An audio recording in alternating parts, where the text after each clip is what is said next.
Maçonaria. Trevas ou luz?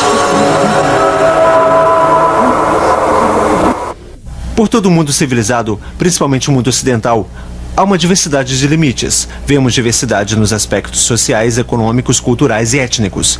Mas escondido abaixo da superfície, longe dos olhos do observador casual e do meramente curioso, existe outra sociedade separada. Uma sociedade de segredos ditando seu próprio código. É o enorme mundo invisível da maçonaria. Eu sou o Mike Mendel. Pelos próximos minutos estaremos examinando crenças, ensinamentos e práticas da maçonaria.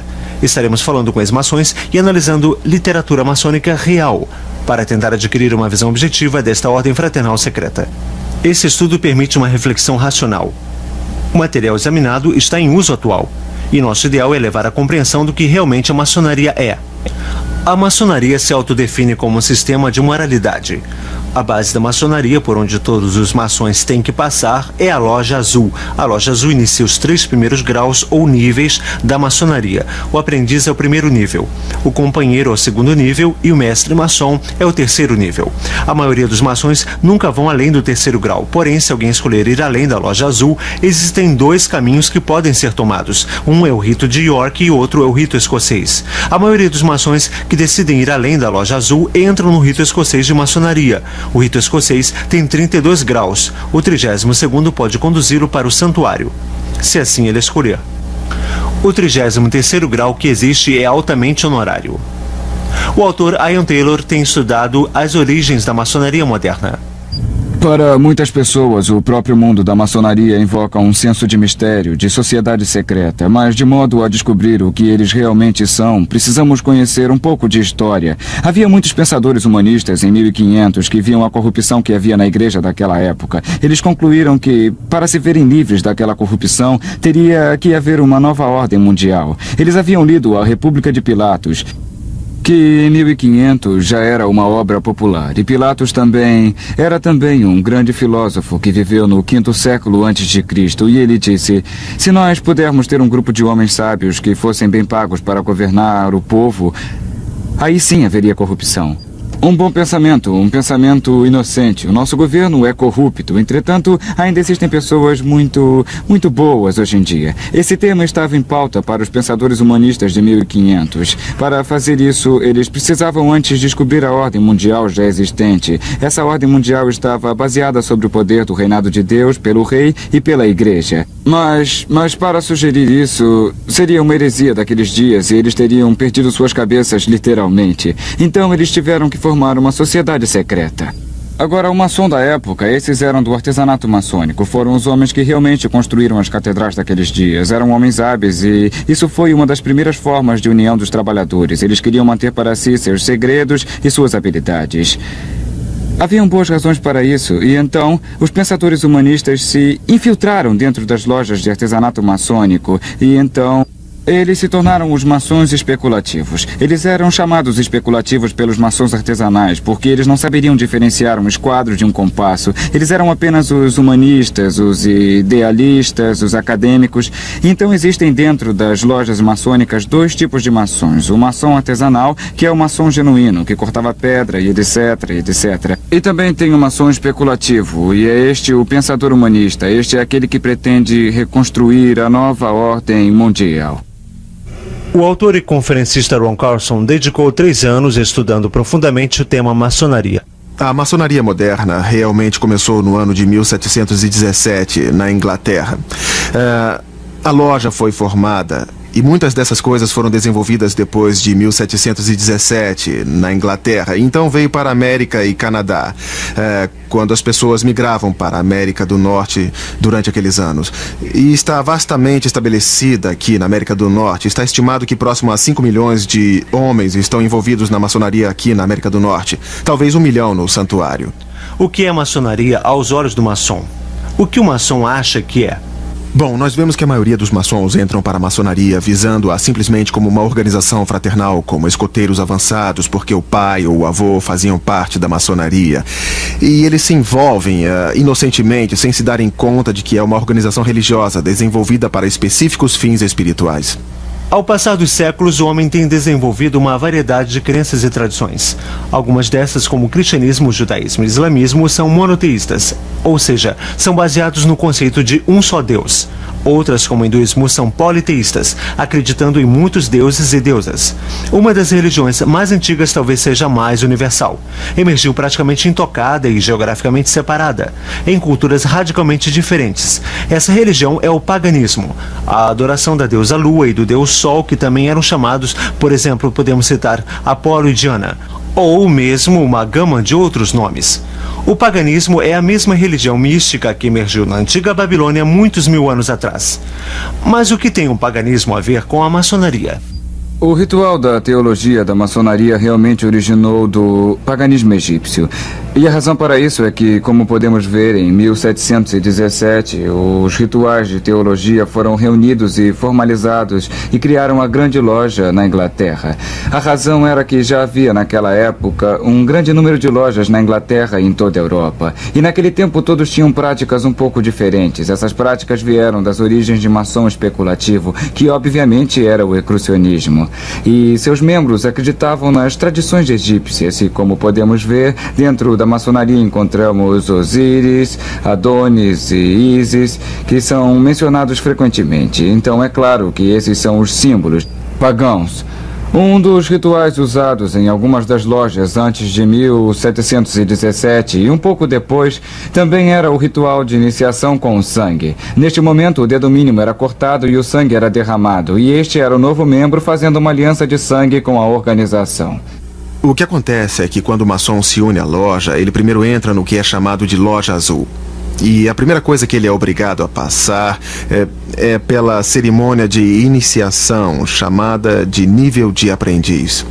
E nesta cerimônia de iniciação, parte da sua roupa será tirada e uma venda será colocada sobre seus olhos e uma corda em seu pescoço. E ele vai ser trazido para a porta da loja maçônica. Ali uma pessoa se aproxima dele e o conduz até lá dentro. E ali ele vai se achegar ao altar. E o mesmo maçom vai ficar atrás do altar e depois do altar fica um homem chamado Venerável Mestre. Hoje percebemos que quando um novo membro se junta à organização, ele se ajoelha com os olhos vendados e com o peito nu. O mestre da loja encosta uma espada de ponta afiada no peito esquerdo. E eles são inquiridos com os olhos vendados a fazer um juramento de sangue para não revelar os segredos da maçonaria, ou eles perderiam sua vida. Todo maçom coloca seu dedão em sua garganta e faz o juramento de sangue para não revelar os segredos da maçonaria ou terá sua garganta cortada de orelha a orelha, seus intestinos rasgados serão dados aos animais. Esse juramento pagão de sangue os levam a jurar segredo para que eles não revelem os segredos que aprenderiam à medida que progredissem na loja maçônica. Agora, a maioria dos homens vão entrar no rito escocês e progredir até o 32º grau. E em cada um desses graus, eles irão adorar deuses diferentes, deuses egípcios, deuses da Pérsia, deuses gregos. E eles fazem uma série de rituais. Agora, muito disto é camuflado com símbolos e alegorias para que os maçons que os fazem não entendam inteiramente o que estão fazendo. Nos níveis da loja azul, o principiante é iniciado para a trindade egípcia de mistérios antigos do Egito. E a trindade egípcia é escondida do principiante. Ele não sabe tudo pelo qual ele está sendo iniciado, não lhe é mencionado. Mas se eles lessem seu livro que explica os símbolos e a alegoria, se torna muito óbvio em que eles estão envolvidos. Eles estão envolvidos em adoração idólatra e pagã. Muito dela está baseada na Cabala, que é o livro de ocultismo do Antigo Egito. Está baseado em paganismo egípcio e adoração da natureza. É realmente isso. Está baseada na adoração no poder regenerativo do macho e no poder regenerativo da fêmea. É o resultado. Qualquer historiador iria logo concordar que o paganismo era e é uma religião da natureza. Seus rituais eram intencionalmente desenvolvidos ao redor das fases da lua, bem como das estações do ano, etc. Rituais foram desenvolvidos para encorajar colheitas, procurando pela bênção do sol, aquele que dá o calor e é a contrabalança da lua, o tempo de paz para plantar e colher. Desta dualidade de adoração, sol e lua, luz e escuridão, ativo e passivo, macho e fêmea, o paganismo desenvolve direitos de fertilidade baseada sobre o ato sexual e, mais especificamente, órgãos reprodutores sexuais. Esta é uma das razões pelas quais o maçom, quando entra na loja, é obrigado a vestir um avental de pelica branco. O maçom usa esse avental de pelica branco como uma cobertura. O que eles realmente acreditam na maçonaria é no princípio gerador da vida. Você sabe que eles usam o esquadro e o compasso com a letra G. Você vê o esquadro e o compasso com um G nas lojas maçônicas. Uns maçons vão até dizer que é geometria que é geometria do universo, ou que significa Deus. Na verdade, o próprio livro deles diz que é o princípio gerador da vida. Que o compasso, não o esquadro, representa o feminino e o compasso descendo sobre ele representa o macho que está fertilizando a fêmea. Este é o princípio gerador, o órgão masculino é o que traz a imortalidade na vida. Veja só, quando eles falam de imortalidade, eles estão falando sobre a recriação da vida através do ato sexual. E isso é o que eles estão cobrindo com o avental de pelica branco, e é por isso que a mulher nunca pode ser maçom. Ela não tem o princípio gerador da vida, por isso eles orgulhosamente usam em sua lapela o esquadro, o compasso e a letra G. A maçonaria usa símbolos pagãos egípcios com frequência, como podemos perceber, e um que vem em minha mente é o obelisco. O obelisco é um pilar de pedra alto, com base quadrada e o topo de pirâmide. E isso era usado pelos egípcios como um símbolo de ressurreição. A ideia era um símbolo fálico faraônico, ficava erguido e ereto como um símbolo de procriação, onde a pessoa era ressuscitada através de seus descendentes. Esse era o seu argumento. Bem, a mesma coisa se explica hoje. Por exemplo, onde há um maçom enterrado, com frequência há um obelisco usado para marcar o túmulo. O Sr. John A. Macdonald, primeiro-ministro do Canadá, e George Washington, o primeiro presidente dos Estados Unidos. Ambos tinham obeliscos em seus túmulos. Algumas vezes o obelisco tem o esquadro e o compasso para indicar com toda a firmeza de onde eles estão vindo. E é verdade mesmo? Parece incrível que maçonaria, esse sistema de moralidade, possa ser realmente paganismo, possivelmente bem disfarçado. O ponto dentro do círculo é um dos símbolos mais eminentes. O grão-mestre Albert Pike ensina em O Simbolismo da Maçonaria, página 353. O ponto dentro do círculo é derivado da adoração ao Sol, que é, na realidade, de origem fálica. É um símbolo do universo, Sol sendo representado pelo ponto, enquanto o círculo é o universo.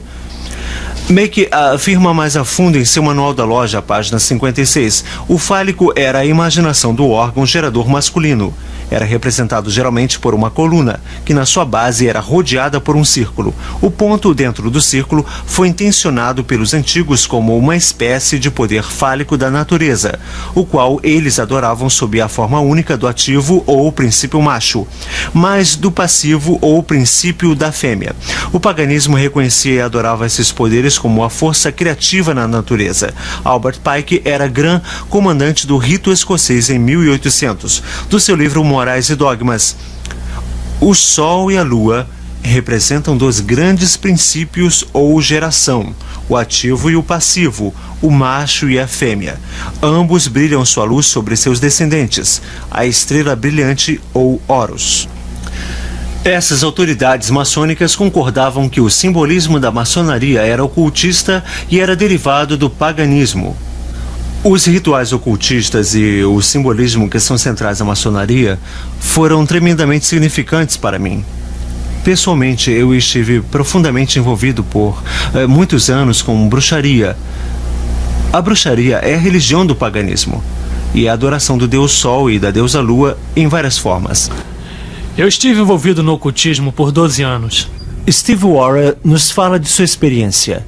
Quero dizer, eu estava constantemente todos os dias lendo, pesquisando, como também praticando artes como adivinhação, entrando em contato com os mortos através de médiuns, cartas de tarô, bola de cristal e tudo o que pode ser considerado ocultismo, eu estava envolvido.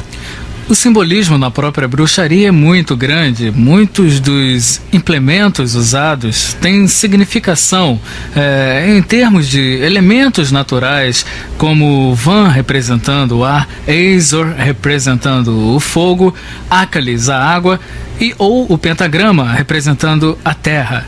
E esses seriam agrupados de várias maneiras para se tirar maior vantagem das forças espirituais que estão atuando por um tempo determinado. E era altamente ritualística, com mantos, e com desenhos ou círculos mágicos, com a invocação de deuses, e para atender aos praticantes.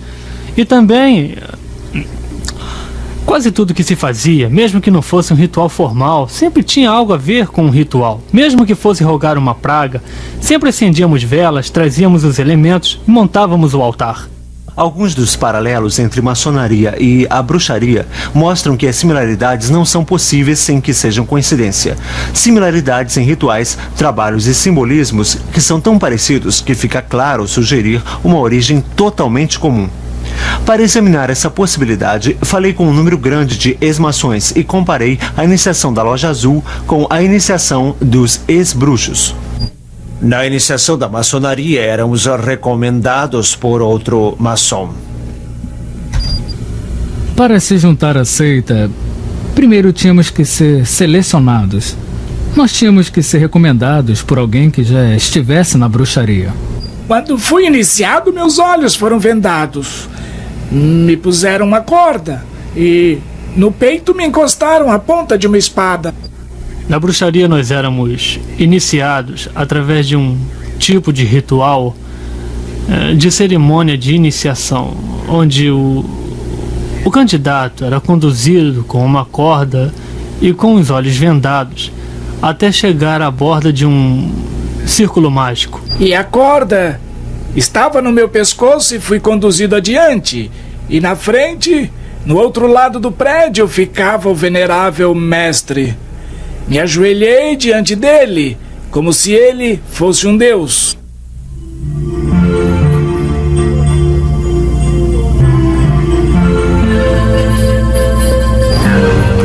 Quando fui iniciado na loja, um tipo de faca foi posta em meu peito esquerdo.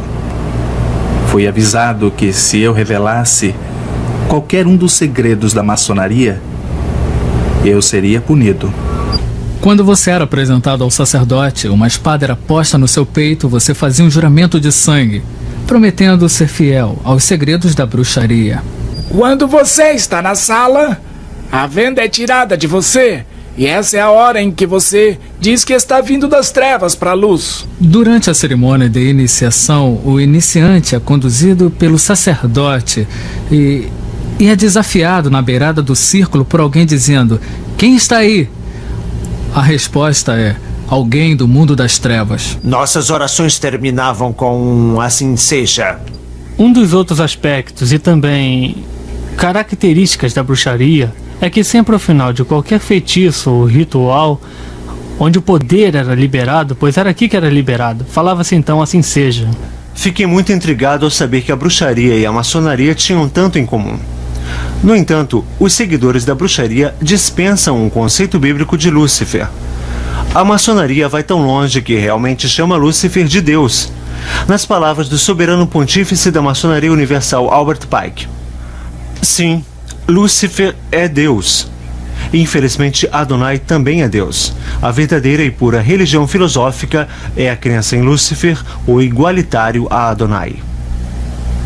Mas Lúcifer, Deus de luz e Deus de bondade, está lutando pela humanidade contra Adonai, o Deus das trevas e da maldade. Ouça as palavras do maçom do 33º grau Manlip Hall.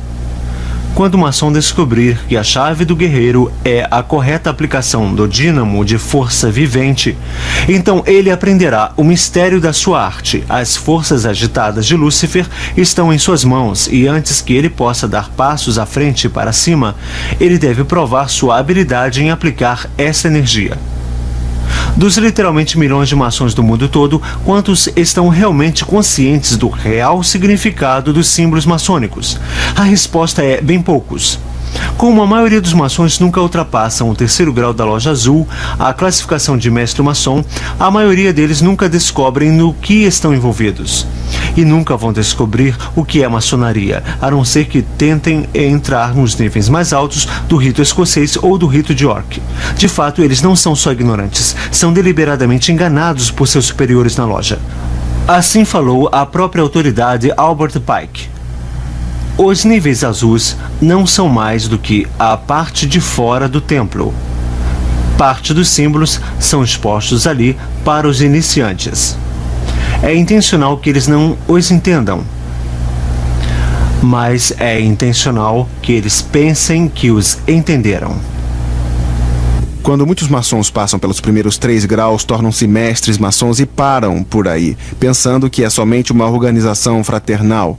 E eles não percebem que seus líderes têm conscientemente mentido e os enganado porque eles não querem que se entenda os verdadeiros ensinamentos da maçonaria. Eu comecei com boas intenções, achando que estava entrando numa fraternidade de fato muito interessada em ajudar pessoas, mas agora eu percebo que em escalões mais baixos, níveis inferiores, você não sabe toda a verdade. O significado da loja, o que ela era para mim, um grupo de pessoas que estavam ali para ajudar os outros, e haviam diferentes coisas assim que se podiam perceber na loja. As pessoas estavam juntas, unidas por algo, e pensei ser uma organização cristã. O que fazia alguém pensar que a loja maçônica era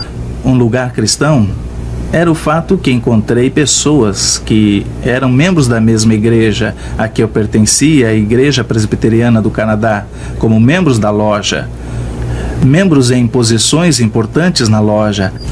E acontecia que essas pessoas, dentro dos rituais, usavam citações das Escrituras.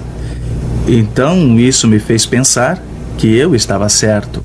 Eles pensam que estão ingressando, na verdade, numa organização cristã. Isso porque, na verdade, os 3 graus da loja azul são validados no espelho cristão. Jesus Cristo é o centro da fé cristã. E, de fato, sem ele não há cristianismo. Isto é porque Jesus declarou ser Deus encarnado e, como tal, não pode ser separado de seus ensinamentos.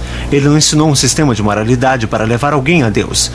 Ao contrário, ele disse ser o caminho ao Pai. Na maçonaria, qual é o ensinamento oficial sobre o Messias? Ouça de novo o soberano pontífice do rito escocês, Albert Pike. Ela reverencia todos os grandes reformadores. Ela vê em Moisés, o doador da lei dos judeus, em Confúcio, Zoroastro, Jesus de Nazaré e no árabe iconoclasta grandes mestres de moralidade e eminentes reformadores, e nada mais. Em outras palavras, Jesus foi reduzido a um grande reformador. Nem um pouco diferente de Confúcio ou Zoroastro, mas a Bíblia diz claramente em Atos capítulo 4: em nenhum outro há salvação, porque também debaixo do céu nenhum outro nome há dado entre os homens pelo qual devemos ser salvos. A essência do cristianismo é que o homem é incapaz de salvar a si mesmo. Por esta razão, Deus mandou seu único filho para fazer expiação por nós, morrendo em uma cruz. Isso é tão diferente da forma de ensinar de Manly Hall em seu livro Chaves Perdidas da Maçonaria. O verdadeiro maçom não é preso a uma crença. Ele percebe com iluminação divina de sua loja que, como maçom, sua religião deve ser universal. Cristo, Buda, Maomé, o nome significa pouco, porque ele reconhece somente a luz e não o condutor. Ele adora em todo santuário, se ajoelha diante de qualquer altar, seja num templo, mesquita ou pagoda, catedral, e percebe com seu verdadeiro entendimento a unidade de todas as verdades espirituais. Nenhum maçom pode ser limitado, pois sua loja é a expressão divina de toda a abrangência. Nenhum maçom pode ser limitado, pois a sua loja é a expressão de toda a abrangência. Uma afirmação interessante, já que na Bíblia Jesus Cristo diz: entrai pela porta estreita, porque larga é a porta, e espaçoso é o caminho que conduz à perdição, e muitos são os que entram por ela, e porque estreita é a porta, apertado o caminho que leva à vida, e poucos há que a encontrem. Os maçons dizem que Jesus Cristo é simplesmente outro grande mestre, outro grande profeta moral, é igual a Buda. Realmente os maçons ensinam, de acordo com Albert Pike, que Buda foi o primeiro grande professor maçônico. Então eles estão igualando Jesus a Buda, a Maomé e a líderes religiosos. Como qualquer outro líder religioso, ele não é Deus, ele não é o Salvador encarnado que veio para salvar o homem dos seus pecados, porque o maçom não precisa de um Salvador. Os maçons acham que eles podem salvar a si próprios através de boas obras. Na loja que eu pertencia, nós tivemos um muçulmano pedindo para ser membro. E os membros da minha loja não tinham como iniciá-lo porque sabiam que não poderiam iniciá-lo com a Bíblia Sagrada. Então, eles mandaram uma carta para a grande loja de Alberta, Canadá, pedindo instrução. E a carta voltou afirmando que deveríamos colocar o Alcorão com o esquadro e o compasso ao lado da Bíblia, com o esquadro e o compasso sobre o altar e iniciá-lo com todas as honras. O cristão acredita na Bíblia, no fato de que Deus existe na Trindade, as três pessoas que são o Pai, o Filho e o Espírito Santo. Mas o que a maioria das pessoas não sabem, inclusive os maçons, é que o Deus da maçonaria, o grande arquiteto do universo, também é uma trindade. Em ambos os ritos, tanto o escocês quanto o York, você descobre que os maçons estão em uma jornada procurando o nome perdido de Deus. É parte da sua religião, é a crença que o nome secreto de Deus foi perdido. E eles contam toda uma história da construção do Templo de Salomão e o arquiteto Hiram Abif, que quando construíram o templo, perdeu o nome sagrado de Deus. Então eles dizem que o maçom está nessa procura para reaver o nome de Deus. E somente quando chega-se ao grau do Real Arco, finalmente é dito qual o nome sagrado de Deus e que só os maçons é que sabem. E eles se orgulham que só eles são os guardiões do nome secreto de Deus. E esse nome só pode ser sussurrado entre os maçons por 3 maçons de cada vez, cada um falando uma sílaba. O nome é Jabulon, que é a combinação de 3 palavras: Jeová, Baal e Osíris, o deus egípcio.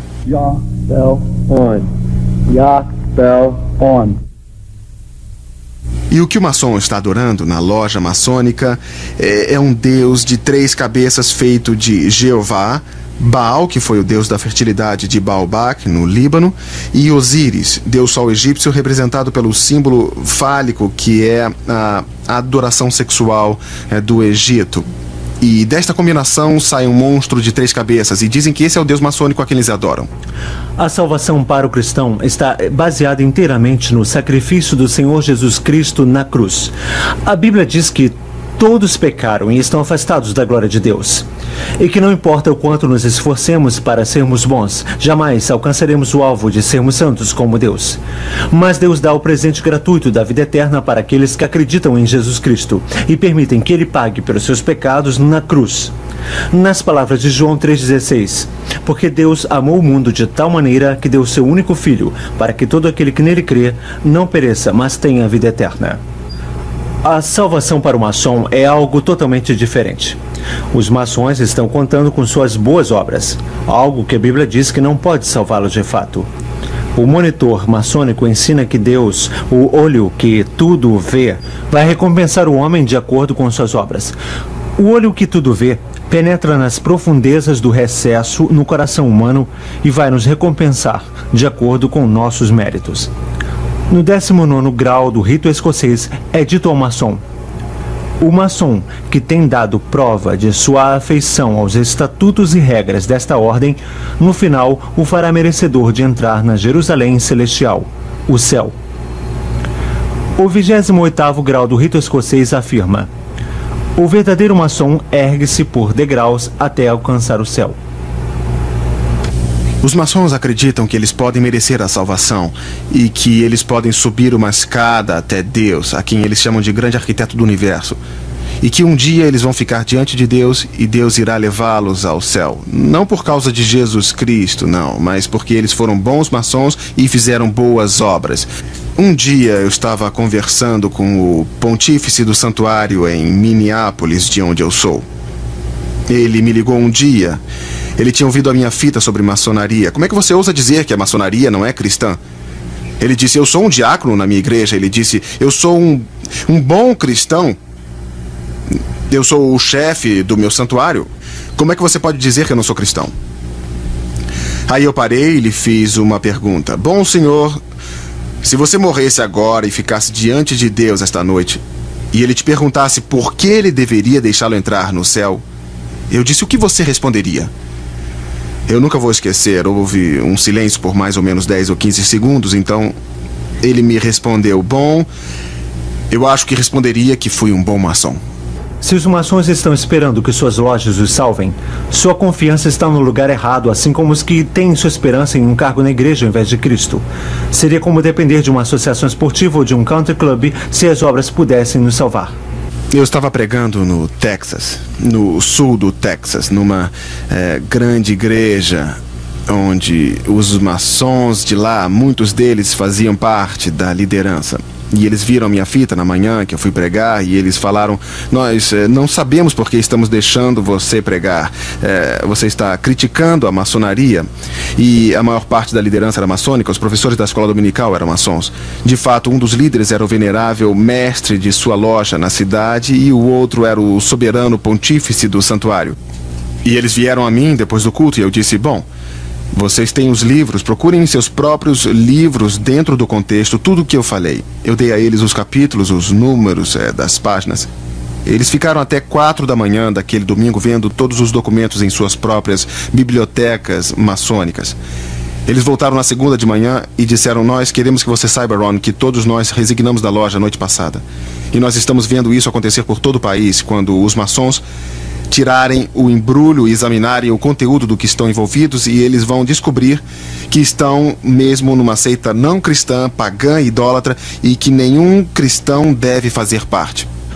Neste vídeo, tentamos ser objetivos. Nós não temos nada contra a organização maçônica nem com o indivíduo maçom. Não existe nenhuma dúvida que grande quantidade de bondade tem sido feita em nome da maçonaria e que a moral de alguns, se não de muitos maçons, é de nível muito alto. Mas isso, infelizmente, não é a questão. A questão real aqui é a religião pagã que tem mais em comum com a bruxaria do que com o cristianismo. Chega a hora em que você diz que veio das trevas para a luz. O seu Deus não é o Deus da Bíblia. É o Deus Jabulon, um composto de Jeová, Baal, o Deus da fertilidade, Osíris, o Deus Sol egípcio de adoração fálica. Sua forma de salvação não é a cruz de Cristo, mas o sistema de moralidade e boas obras para alcançar a tão almejada loja celestial. E para o maçom, Jesus Cristo não é o sem pecados Filho de Deus, mas é rebaixado à posição de um simples reformador, que não é diferente de Buda, Confúcio ou Maomé. É aqui que levantamos a questão com a maçonaria. O mesmo Jesus que afirmou ser Deus em carne humana, afirmou ser o único caminho ao Pai. Também disse que não podemos servir a dois senhores. Se você é maçom, você tem que tomar decisão. Você não pode ser um cristão e permanecer na loja maçônica. Ou você deixa seus pecados serem levados à cruz de Jesus, ou então tente pagar por eles em um sistema de moralidade e boas obras. Há versículos da Bíblia que afirmam que devemos sair das trevas. E diz também que as trevas não têm contato com a luz. E também o livro de Provérbios afirma que existe um caminho que parece reto ao homem, mas conduz à morte. Então o meu conselho para as pessoas é que se afastem de tudo isso.